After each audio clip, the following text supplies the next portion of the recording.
Good morning, this is KELOLAND on the go. With all you need to know in news and weather as you start your day. Rapid City Police are investigating a suspicious death after a report of an unresponsive male. According to a news release, officers were dispatched to East North Street just after 4:30 Monday afternoon. When officers arrived, they found a man dead at the scene. Due to the injuries, police say the man's death is being investigated as suspicious in nature. If anyone has information regarding the incident, you're asked to contact authorities.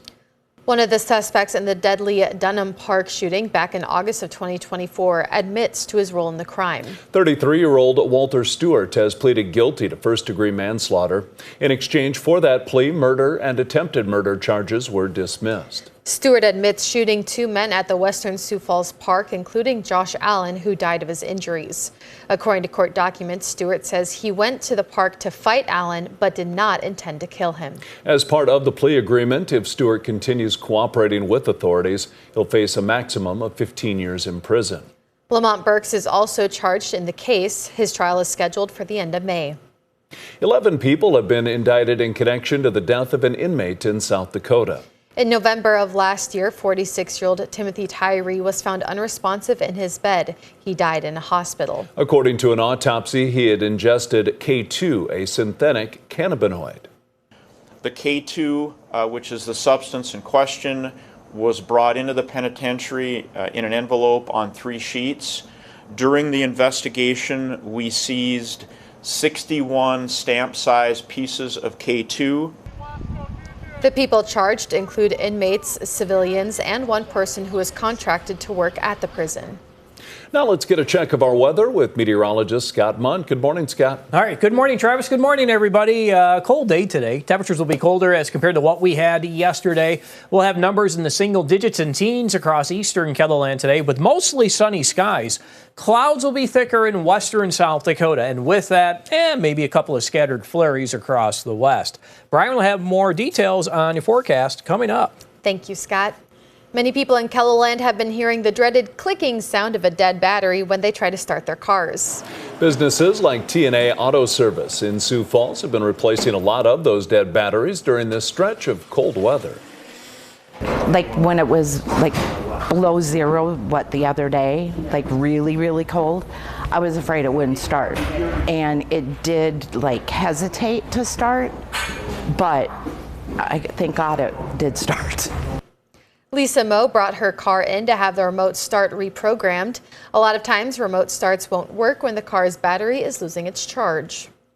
Rookie guard Gray Zabel is headed to the Super Bowl after helping the Seattle Seahawks claim the win over the Los Angeles Rams in the NFC Championship game.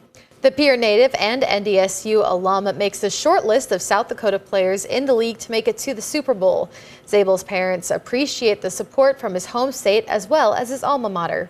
Being along for the ride has been fun, and connecting with so many people on that front, because they feel that they know him and have a vested interest now. So it's been fun. We're very lucky. Very lucky. Yes. Gray's mom says there will be a party at the Larkspur Landing where Gray's draft party was hosted. The big game against New England kicks off Sunday, February 8th at 5:30 p.m.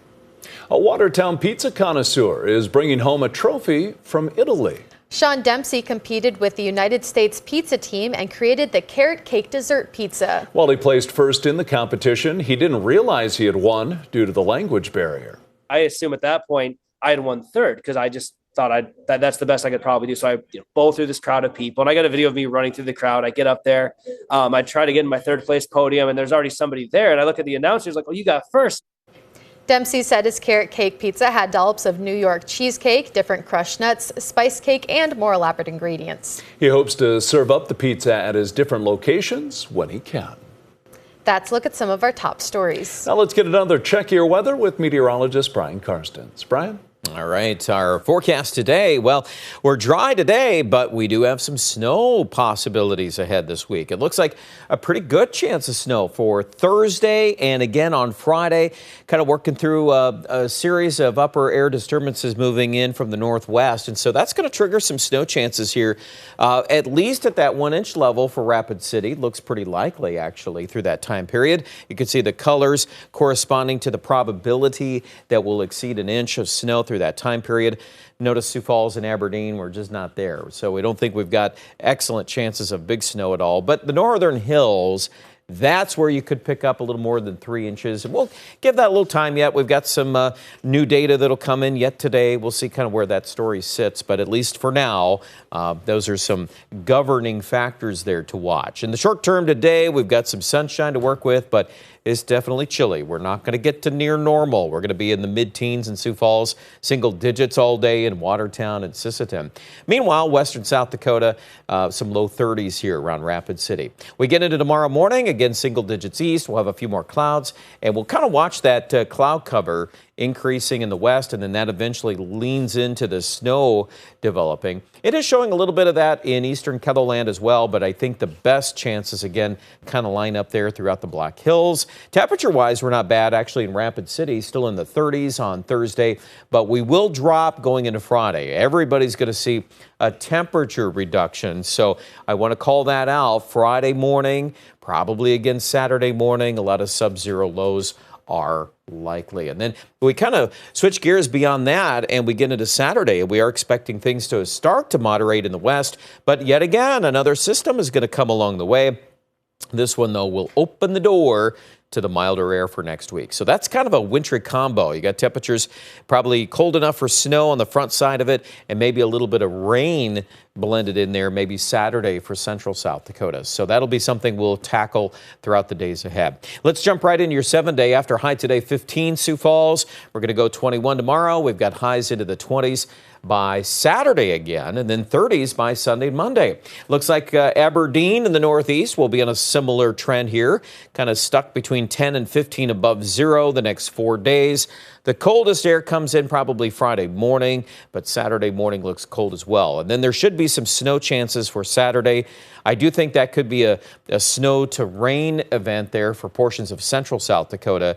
Clearly, we're surging on temperatures. We're going to get a lot of 40s back early next week for Pierre and Rapid City, too, jumping to the 50s by Sunday and Monday. More details online at KELOLAND.com.